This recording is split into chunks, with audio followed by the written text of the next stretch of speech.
What's shaking, ladies and gentlemen? My name is Gardner Oat, founder and CEO of GEMS Intercontinental, an abbreviation of Gardner's English Mastery School Intercontinental, where we learn English the practical and conversational way. So without wasting a lot of time, I'm back again with another video on everyday conversations, and to be very specific, I prepared detailed slides on phrases to use when meeting someone for the first time. So without wasting much time, let's dive in. Now, hi, I don't think we've met before. My name is Gardner, right? I mean, this is a very friendly and respectful way to introduce yourself, and it shows that you are aware you are meeting someone new, number one, and that you are open to building a connection. Now, you really need to say it with a slight smile. Remember, you're meeting somebody for the first time, and you really need to have a friendly tone and eye contact. So you can also extend your hand for a handshake, and if it is culturally possible or appropriate, then you can go in for a hug. Okay, but remember, you can get to use this at networking events, schools, workplace, social meetups, church gatherings, name it. This should be your go-to phrase, number one go-to phrase whenever you meet people for the first time. So you'll be like, hi, I don't think we've met before. My name is Gardner. Try it out. Let's get to the next phrase. Nice to meet you. Or you can actually put it out as, it's so nice to meet you, you know. So this is a go-to phrase that works in every situation, I can guarantee you. Whether you're meeting a friend, you know, or a senior manager, or you're meeting a friend to a friend, somebody that you've never met before, okay? This will always work out for you in any context. So remember, you need to say it with a genuine tone and positive facial expression. So you can even repeat their name actually at the very end to make it sound more deliberate and more genuine. You'll be like, it's so nice to meet you, Carol. All right? And they'll be like, it's so nice to meet you too, you know. And that way you would have already sparked, you know, that conversation, and just made sure that the interaction is as smooth as possible. So you can use this phrase anywhere. Okay, it's a very universal phrase, from first time Zoom calls to casual coffee shop chats. Sorry about that. So from first time Zoom calls to casual coffee shop chats, I can guarantee you. Try it out. Let's get to the next phrase. So what do you do? Right? I mean, this is a great follow-up question, right? Or rather phrase after introduction.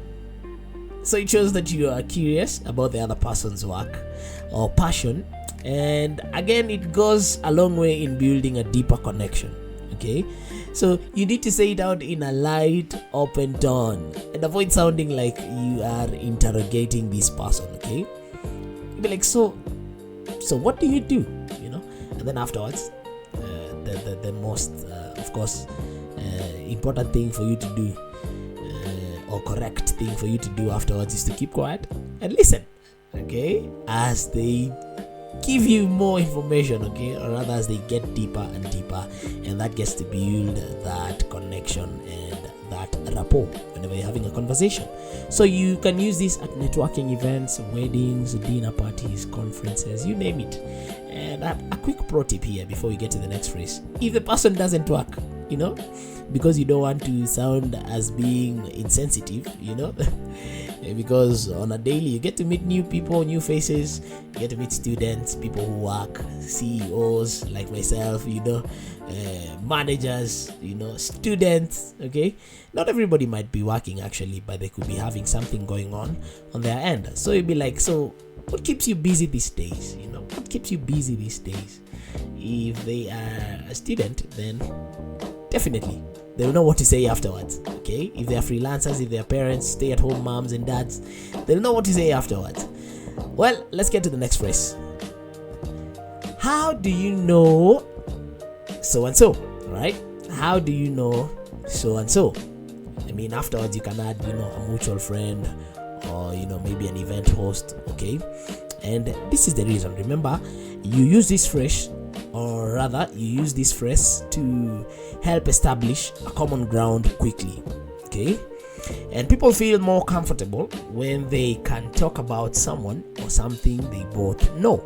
Okay, so definitely you might want to use this phrase one of these fine days whenever you find yourself in a social space that requires you to interact and network with people out there. Okay, so you need to say it warmly and curiously. Very important, warmly and curiously. Okay, you need to have that look, that curious look. Raise your eyebrows, and widen your eyes, and you'll be like, I need to know, give me the juice. So you'll be like, so how do you know Emily? Right? So how do you know Emily? And you can get to use this phrase at parties, weddings, baby showers, professional mixers, events. I can guarantee you this phrase will always work for you, any place, anytime.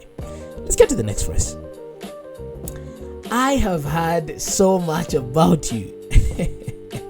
I know people who are in the dating world.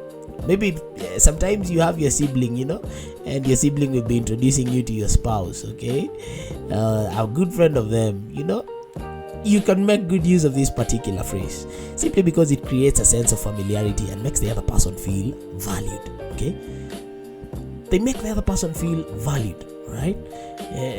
And they feel like their presence has been felt at that moment, and they already have a presence in your life. So you really need to use a warm and light-hearted tone. Remember, don't forget about that warm and light-hearted tone, and add a smile or a small laugh if you want to sound extra warm. You'll be like, I've heard so much about you from Mark. Yeah. And afterwards, just sit back, relax, and enjoy and listen as they give you more juice. They'll be like, I hope they say nice things about me or myself. They could be flattered. Definitely. So it can work in any setting, in any context. I can guarantee you. Try it out one of these fine days. So you can use it whenever you're meeting your friends, your colleagues, your relatives, your partners, or even bosses. You could be working in an organization and you've never met your boss before. So one of these lucky days when you get to meet your boss finally, right, after working there for a few months, be sure to use that phrase. Your boss will be very impressed. Let's get to the next phrase. Now, what brings you here today? What brings you here today? I mean, this is a non-intrusive way to spark a conversation without getting too personal. Okay? Without getting too personal. So it invites people to share why they are attending the event. Okay? Most importantly. And everybody has a reason as to why they do something, or rather as to why they go somewhere. Definitely. They won't lack something to share. Right? So make sure you use a casual tone and friendly body language. You don't want to be stiff and very serious when asking this. It will come out as being bossy, and somebody who is very moody and with what you call bad attitude, right? ATT. And that will not be very good for that conversation. So make sure that you use a casual tone and a friendly body language. So be like, hi there. So what brings you here today? Right? So what brings you here today? And give them some space, give them some time to, of course, give you that information, very important info. So you can use it at seminars, classes, webinars, networking events, open houses, you name it, right? And a quick bonus tip here, you can actually follow up with, same here, I'm hoping to meet new people and learn something new, right?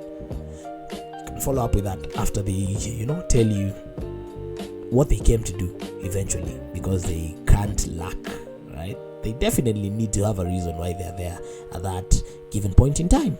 Well, let's get to the next phrase.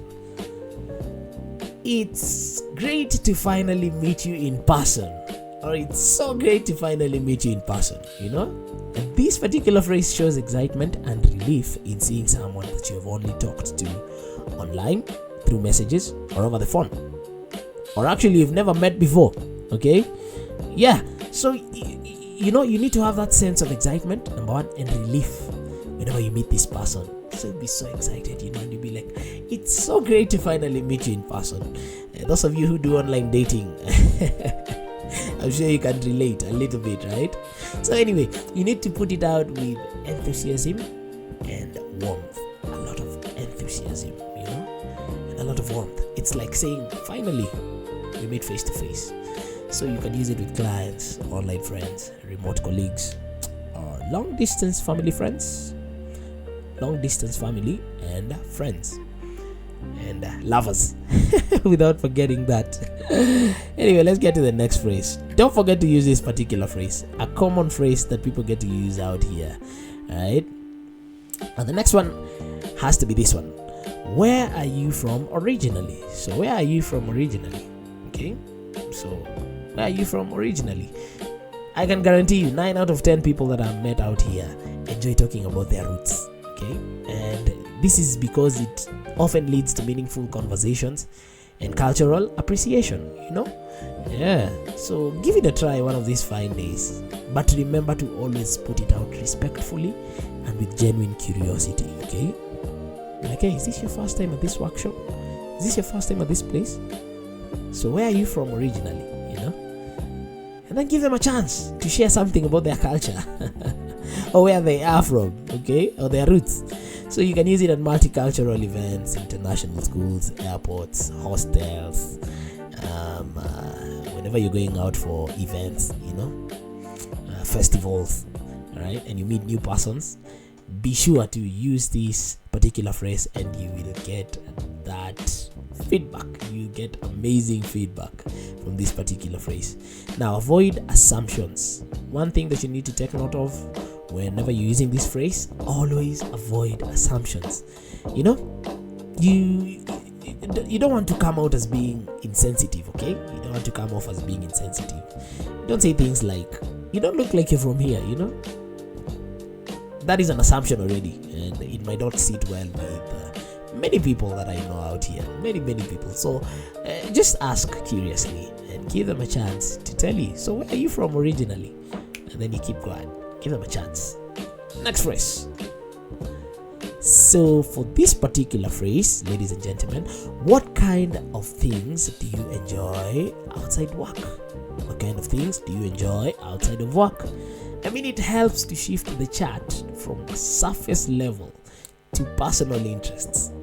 It shifts the atmosphere from a very formal, perspective to what we call personal interests, and it gets to build a stronger rapport because you get to understand this person, and you also show them that you are, genuine, intentional, deliberate, and of course, such talk that will come from that question will be very deep, definitely. Okay, so after asking what they do, use a light tone to invite them to share their hobbies, okay, or what they enjoy doing outside work. Like, that sounds interesting. So what do you do for fun outside work? That sounds interesting. So what do you do for fun outside work? And definitely just wait for the gist or the juice.